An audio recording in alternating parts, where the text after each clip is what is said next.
Shalom, Bapak, Ibu, dan saudara-saudari yang terkasih. Jumpa lagi dalam Sikat Sabda Iman Katolik. Hari Kamis pekan ke-7 Paskah 2 Juni 2022. Bacaan dari Injil Yohanes bab 17 ayat 20 sampai 26. Marilah kita siapkan hati dan pikiran kita untuk mendengarkan sabda Tuhan. Semoga Tuhan beserta kita, sekarang dan selama-lamanya. Inilah Injil suci menurut Yohanes. Dimuliakanlah Tuhan. Dalam perjamuan malam terakhir, Yesus menengadah ke langit dan berdoa bagi para pengikutnya. Bapa yang kudus, bukan untuk mereka ini saja aku berdoa, tetapi juga untuk orang-orang yang percaya kepadaku oleh pemberitaan mereka, supaya mereka semua menjadi satu sama seperti Engkau, ya Bapa, ada di dalam aku dan aku di dalam Engkau, agar mereka juga di dalam kita, supaya dunia percaya bahwa Engkaulah yang telah mengutus aku. Aku telah memberikan kepada mereka kemuliaan yang Engkau berikan kepadaku, supaya mereka menjadi satu, sama seperti kita adalah satu.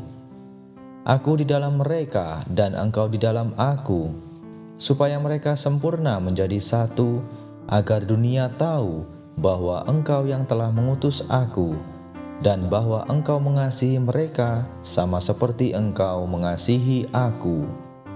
Ya Bapa, aku mau supaya dimanapun aku berada, mereka juga berada bersama-sama dengan aku, yakni mereka yang telah Engkau berikan kepadaku, agar mereka memandang kemuliaanku yang telah Engkau berikan kepadaku, sebab Engkau telah mengasihi aku sebelum dunia dijadikan. Ya Bapa yang adil, memang dunia tidak mengenal Engkau, tetapi aku mengenal Engkau, dan mereka ini tahu bahwa Engkaulah yang telah mengutus aku, dan aku telah memberitahukan namamu kepada mereka, dan aku akan memberitahukannya, supaya kasih yang Engkau berikan kepadaku ada di dalam mereka, dan aku di dalam mereka. Demikianlah sabda Tuhan. Terpujilah Kristus. Bapak, Ibu, dan saudara-saudari yang terkasih, renungan hari ini akan dibawakan oleh Bapak Trianto Thomas dari Paroki Santo Yohanes Pemandi, Janti, Malang. Selamat mendengarkan.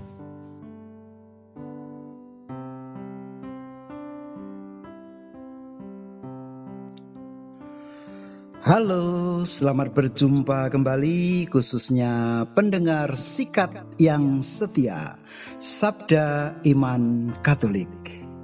Saudara-saudari yang dikasihi dan mengasihi Allah, hari ini Sabda Tuhan barusan kita dengar.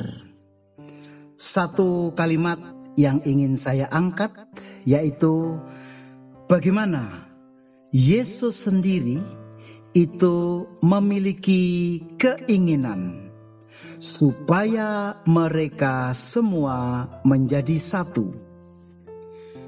Saudara-saudari terkasih, tentunya negara kita pun memiliki spirit Bhinneka Tunggal Ika. Berbeda-beda namun tetap satu. Nah, dalam hidup ini pun kita semua sangat menginginkan, bahkan memperjuangkan agar sebuah kesatuan dan persatuan bisa kita ciptakan. Mengapa? Karena kesatuan dan kesatuan akan membawa keharmonisan kehidupan, khususnya dalam berbangsa dan bernegara. Itu kalau kita melihat spirit dasar negara kita, yaitu Bhinneka Tunggal Ika. Melalui semangat kebangsaan kita. Saudara-saudari terkasih, tentunya harapan Yesus yaitu supaya mereka semua menjadi satu. Ini adalah sebuah harapan yang tentunya bisa kita konkretkan dengan catatan bahwa kita secara pribadi harus menyadari bahwa hidup bermasyarakat, hidup menggereja, tentunya ego kita harus kita pinggirkan terlebih dahulu. Kesatuan yang menjadi semangat Yesus tentunya adalah kesatuan di dalam doa. Bukan hanya sekedar kesatuan sebagai orang yang beriman, atau secara gampangnya adalah kesatuan dalam sebuah organisasi. Tetapi bagaimana kesatuan yang lebih mendasar sebagai orang yang percaya kepada Allah, yaitu kesatuan rohani, di mana di sana hidup di dalam Kristus.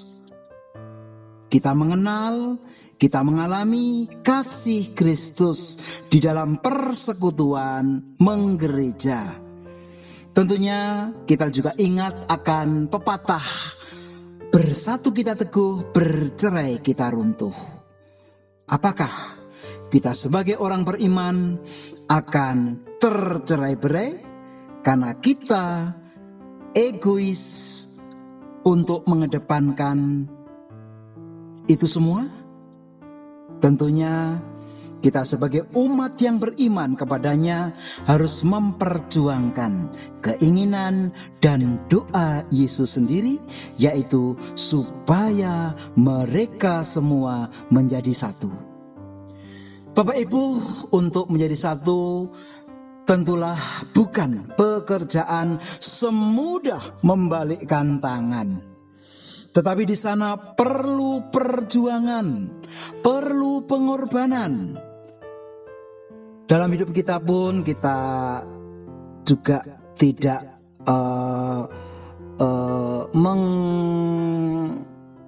mengingkari bahwa hidup berkeluarga pun ada yang tercerai. Karena itu tadi, antar mereka sendiri lebih mengedepankan egoisnya. Nah, untuk itu mari kita hidup berkomunitas dengan mengedepankan kebersamaan. Kita harus mencoba untuk menyingkirkan egois kita masing-masing. Dalam hidup menggereja, tentunya jika anggota gerejanya terlalu egois dan mementingkan cara berpikir, kepentingan pribadi, tentunya ini tidak akan kondusif dalam membangun kehidupan menggereja yang hidup. Maka mari kita bersama-sama dalam satu iman, dalam satu rel, yaitu jalan keselamatan, memperjuangkan kesatuan di antara kita. Kita saling mengingatkan jika ada yang keliru, dan kita akan selalu bergandeng tangan, seiring sejalan, hidup yang harmoni di dalam satu kesatuan hidup bersama. Saya yakin bahwa ketika kita bisa memperjuangkan persatuan itu berangkat dari diri kita sendiri dengan segala keunikan dan keanekaragaman, kekhasan masing-masing personal atau pribadi, kita akan bisa hidup di dalam kasih-Nya. Oleh karena itu, mari kita berjuang. Kita bersama-sama saling mensupport, saling mengingatkan untuk mencapai tujuan bersama kita, yaitu hidup bersatu dalam iman.